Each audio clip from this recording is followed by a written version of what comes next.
ये तथ्य कोई भी राजनीतिक उद्देश्य से नहीं है, ना ही इसका उद्देश्य जाति धर्म को लेकर हिंसा फैलाना है। ये तथ्य दबी हुई अनकही इतिहास के बारे में लोगों को अवगत कराने के लिए है।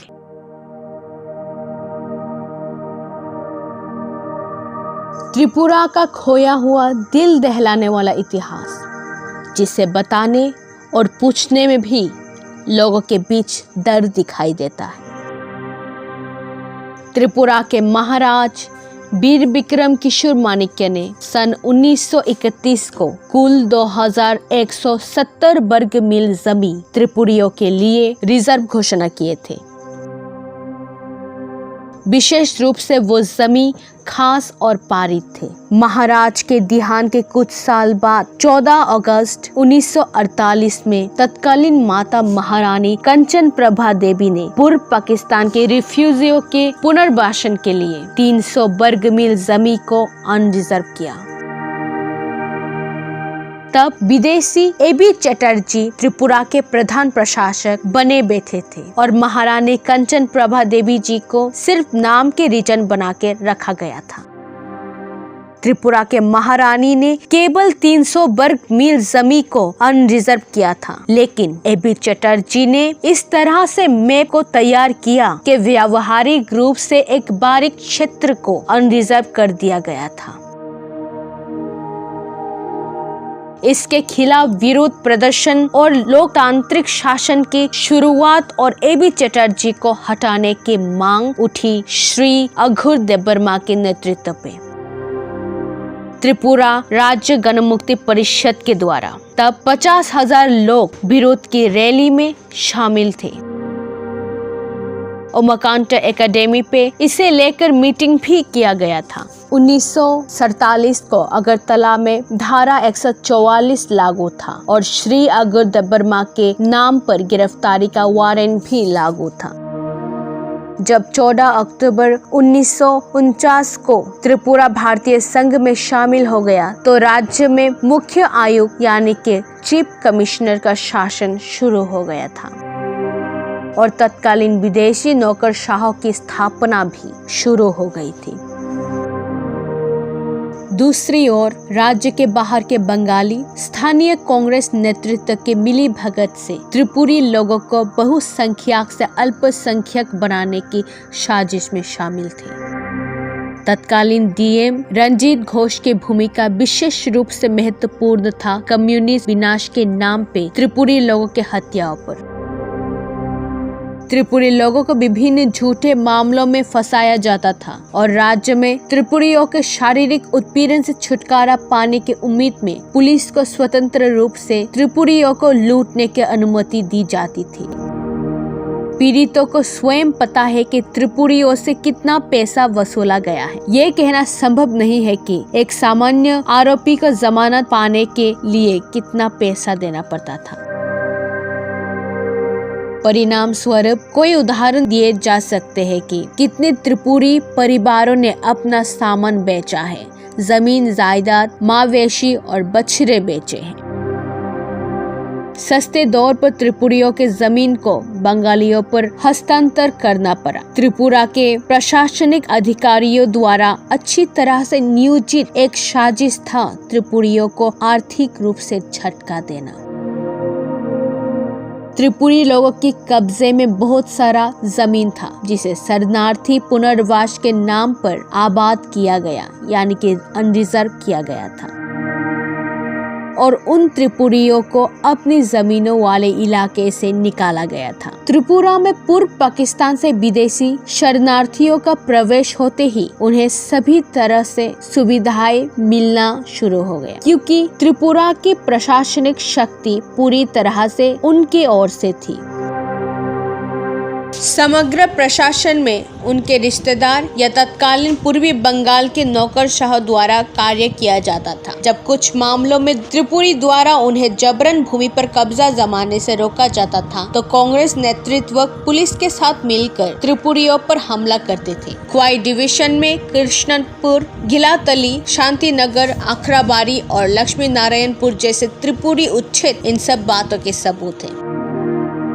इन सभी मामलों में पूर्व मुख्यमंत्री सचिंद्र लाल सिंह उल्लेखनीय है। स्थानीय त्रिपुरियों के खिलाफ झूठे मुकदमे दर्ज करके गांव या पड़ोस के सभी त्रिपुरी पुरुषों को गिरफ्तार करके उन्हें महीनों तक जेल में रखा जाता था। पुलिस पकड़े गए त्रिपुरियों पर अत्याचार पे अत्याचार चढ़ाते थे, यहाँ तक कि नारियों को भी नहीं छोड़ते थे। शरणार्थी अपने स्थायी निवास और उपयुक्त वातावरण के लिए त्रिपुरियों के जमीन को कब्जा करके त्रिपुरियों को अरेस्ट करवा देते थे। सन 1964 को ओम्पी तहसील के पास पुलकोट पे जनक रुद्रपाल एक जमातिया मकान मालिक से 8 एकड़ जमीन खरीदे थे, जो असली में 8 एकड़ नहीं बल्कि 8 ड्रोन था। वो जमीन बिना रजिस्टर की थी। स्थानीय क्षेत्र में गरीब रियांग, मोलसोम, काइपेंग और त्रिपुरा संप्रदाय के लोगों को अपने 8 एकड़ की जमीन के बगैर जंगलों पर फसलें उगाकर रहना पड़ता था। यहाँ भी कांग्रेस नेतृत्व और पुलिस गरीब त्रिपुरियों के खिलाफ डकैती के झूठे मामले दर्ज करके उन्हें झूठे मामले में फंसाकर ठोकदार गिरफ्तार करते थे। क्रूर तरीके से उन त्रिपुरियों को डंडे से पीट कर अपाहिज बना दिया जाता था और नारियों के ऊपर भी अत्याचार करके उन्हें गांव से बाहर निकल दिया जाते थे। पूर्व मंत्री बुलुफुकी को इन सब के विरुद्ध आवाज उठाने के वजह से लंबा समय तक जेल में बिताना पड़ा। जब भारतीय कम्युनिस्ट पार्टी के महासचिव राजेश्वर और अखिल भारतीय कम्युनिस्ट नेता रेणु चक्रवर्ती पुलकुट पे जमीन देखने गए थे, तब उनके साथ त्रिपुरा के मुख्यमंत्री नृपेन चक्रवर्ती और अगर देबर्मा भी साथ में थे।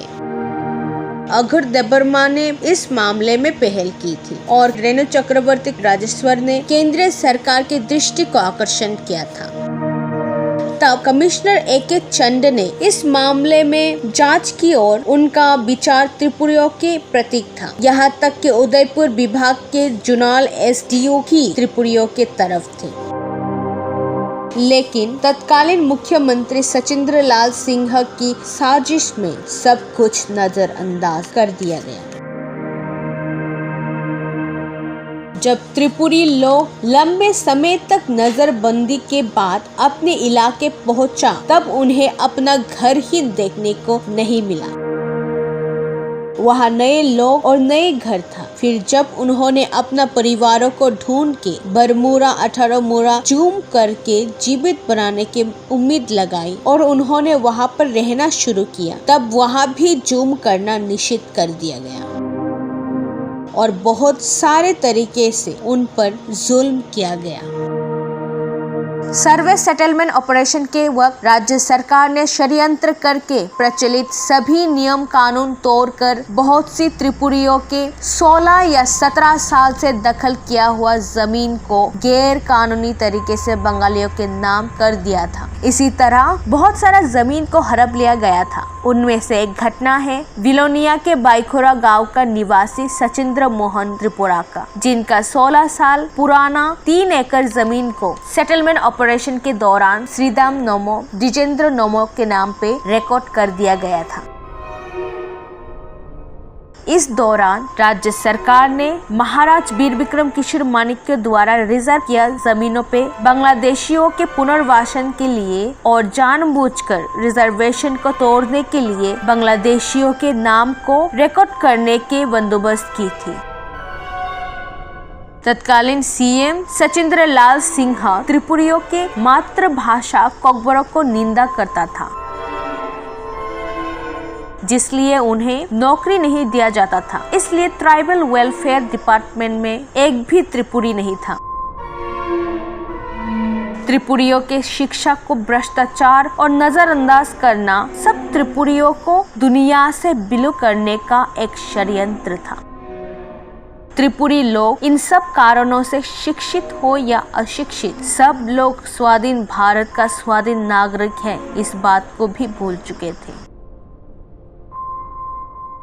खुद की मातृभूमि पर बाहर से आए हुए लोग द्वारा अत्याचार, वंचित होने के साथ साथ जीवन को हर पल सुरक्षित रखने के लिए भी उन्हें बांग्लादेशी के ऊपर निर्भर होना पड़ता था। भारत के विभाजन के बाद पूर्व पाकिस्तान, जो अभी बांग्लादेश है, वहां से आए हुए लोग इतनी जल्दी सामाजिक और अर्थनैतिक रूप से सुप्रतिष्ठित हो जाएगा, किसी ने ये सोचा भी नहीं था। शिक्षित अशिक्षित, उम्र में बड़ा या छोटा, हर कोई त्रिपुरी लोगों को देखते ही बाजार, सड़क, मार्ग, कहीं भी हमेशा उन्हें बेइज्जत करके छोटा महसूस करवाते थे। रिक्शा चालक से लेकर शिक्षक तक त्रिपुरियों को अपमानित करके आनंद लेते थे। ये कोई कल्पना की हुई बात नहीं है, बल्कि महसूस किया हुआ अनुभव है। भूमि राजस्व और भूमि संस्कार पास करके जो 187 धारा के द्वारा त्रिपुरियों के जमीन को सुरक्षित रखने का प्रावधान था, वो भी सफल नहीं होने दिया, बल्कि महाराज द्वारा घोषित रिजर्व जमीन को खारिज कर दी गई। सिर्फ यही नहीं, भारत के संविधान के अनुसार जो रिजर्वेशन या आरक्षण था, वो भी प्रयोग नहीं किया गया राज्य सरकार द्वारा। त्रिपुरियों पर हो रहे अत्याचार, शोषण को देखकर जब भी कोई बाहर से नॉन बंगाली ऑफिसर सहानुभूति देते थे, तब बंगाली लोग उन्हें वापस भेजने के लिए आंदोलन करना शुरू करते थे। राज्य सरकार अचानक जूम कृषि पर रोक लगा देता है। राज्य सरकार को अच्छे से पता था कि त्रिपुरियों के बीच बहुत संख्यक लोग जूम कृषि के साथ जुड़ा हुआ है। जूम कृषि से ही उनका घर गृहस्थी चलता है, वो ही उनका जीवन जीने का एकमात्र उपाय है। लेकिन राज्य सरकार ने त्रिपुरियों के जीने के लिए कोई विकल्प व्यवस्था ना किए ही अचानक जूम कृषि को बंद कर देता है, जिससे 18 मुरा, बोरमुरा, साब्रुम विभाग के मागरो, मोचरा और बाकी जुमिया इलाके के त्रिपुरी लोगों को भूखमरी से तिल तिल कर मरना पड़ता है। जब आंदोलन करके केंद्रीय सरकार द्वारा जुमियाओं के पुनर्वासन का विकल्प दिया गया था, तब भी राज्य सरकार ने बिना कुछ किए पुनर्वासन के लाखों पैसों को लूट लिया। विश्रामगंज और शिकारी बारी में जो त्रिपुरियों के लिए कॉलोनी बनाने का काम दिया गया था केंद्र सरकार द्वारा, उस पैसों को भी लूटा गया है राज्य सरकार द्वारा। फॉरेस्ट डिपार्टमेंट द्वारा त्रिपुरियों पर जितना अत्याचार किया गया था, वो असीमित है। राज्य सरकार का त्रिपुरियों को बर्बाद करने के षड्यंत्र का एक अहम हिस्सा था यह फॉरेस्ट डिपार्टमेंट। जैसे कि त्रिपुरा राज्य के राजनीतिक आधार था त्रिपुरी और बंगाली, इसलिए त्रिपुरियों के अधिकारों के लिए कम्युनिस्ट पार्टी संगठित हुआ। लेकिन बांग्लादेश के प्रवासियों के दिल जीत के उन्हें कम्युनिस्ट पार्टी पे लाने के लिए बांग्लादेशियों को नागरिकता प्रदान, वोट का अधिकार और उनके पुनर्वासन का मांग की गई थी सीपीआईएम द्वारा। नृपेन चक्रवर्ती के नेतृत्व पे सीआरपीसी 144 धारा को उल्लंघन करके बंगाली सेंटिमेंट के द्वारा सामूहिक भूख हड़ताल करके इस आंदोलन को आगे बढ़ाया गया था। 1954 में केंद्र सरकार के राज्य पुनर्निर्माण आयोग ने आसाम में त्रिपुरा राज्य को शामिल करने का प्रस्ताव रखा था, पर बंगाली सेंटिमेंट से प्रभावित होकर त्रिपुरा कम्युनिस्ट पार्टी ने केंद्र सरकार के प्रस्ताव को अस्वीकार कर दिया। तब भारत के कम्युनिस्ट पार्टी का संपादक अजय घोष दिल्ली से आकर त्रिपुरा के कम्युनिस्ट पार्टी के नेताओं से बात करके उन्हें समझाने की कोशिश भी किया था। उन्होंने कहा कि आसाम में शामिल होना त्रिपुरियों के अस्तित्व के लिए महत्वपूर्ण है, लेकिन वो लोग नहीं माने। यहाँ तक कि अजय घोष अकेले में व्यक्तिगत रूप से तत्कालीन त्रिपुरी नेता दशरथ देव को भी इस बारे में समझाया, लेकिन दशरथ देव का एक ही जवाब था, नहीं। दशरथ देव को तब अजय घोष ने ये बात कहते हुए चेतावनी दिया कि दशरथ, मेरा उम्र तुमसे बहुत ज्यादा है और शारीरिक रूप से भी मैं स्वस्थ नहीं रहा हूँ। तुम्हारा उम्र अभी भी बहुत कम है। तुम जीवित रहते ही अपने त्रिपुरी लोगों को अत्यधिक कष्ट सहते हुए देखोगे। कम्युनिस्ट पार्टी का एक सदस्य पार्लियामेंट पे भाषण देते हुए कहा कि त्रिपुरा के रिजर्व जमीनों द्वारा त्रिपुरियों को सुरक्षित रखा जा रहा है और भविष्य में भी रखा जाएगा, लेकिन लाख लाख रिफ्यूजियों के ट्रांजिट कैंप से हर रोज 30 से 35 लोग मर रहा है, इसलिए उन रिजर्व जमीनों पे ट्रांजिट कैंप के 4.5 लाख लोगों को पुनर्वासन का अधिकार दिया जाना चाहिए। इस बात से उन्होंने बंगालियों को रिजर्व जमीनों पे दाखिल करना शुरू कर दिया।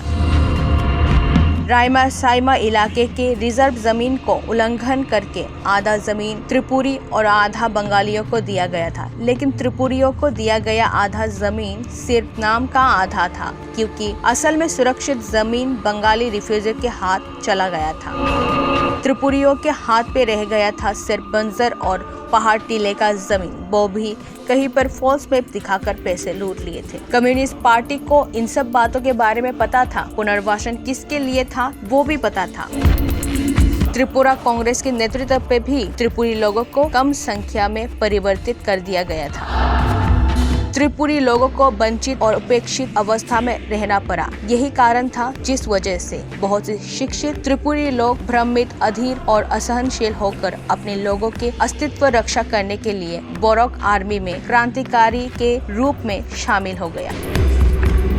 यह होना स्वाभाविक था, क्योंकि हर तरफ से त्रिपुरियों के इंसाफ का रास्ता बंद हो चुका था। उन दिनों CPIM द्वारा बहुत भयंकर दंगे भी घटित हुआ, लेकिन CPIM नंद घोष ने इसका जिम्मेदार TUJS को ठहराया।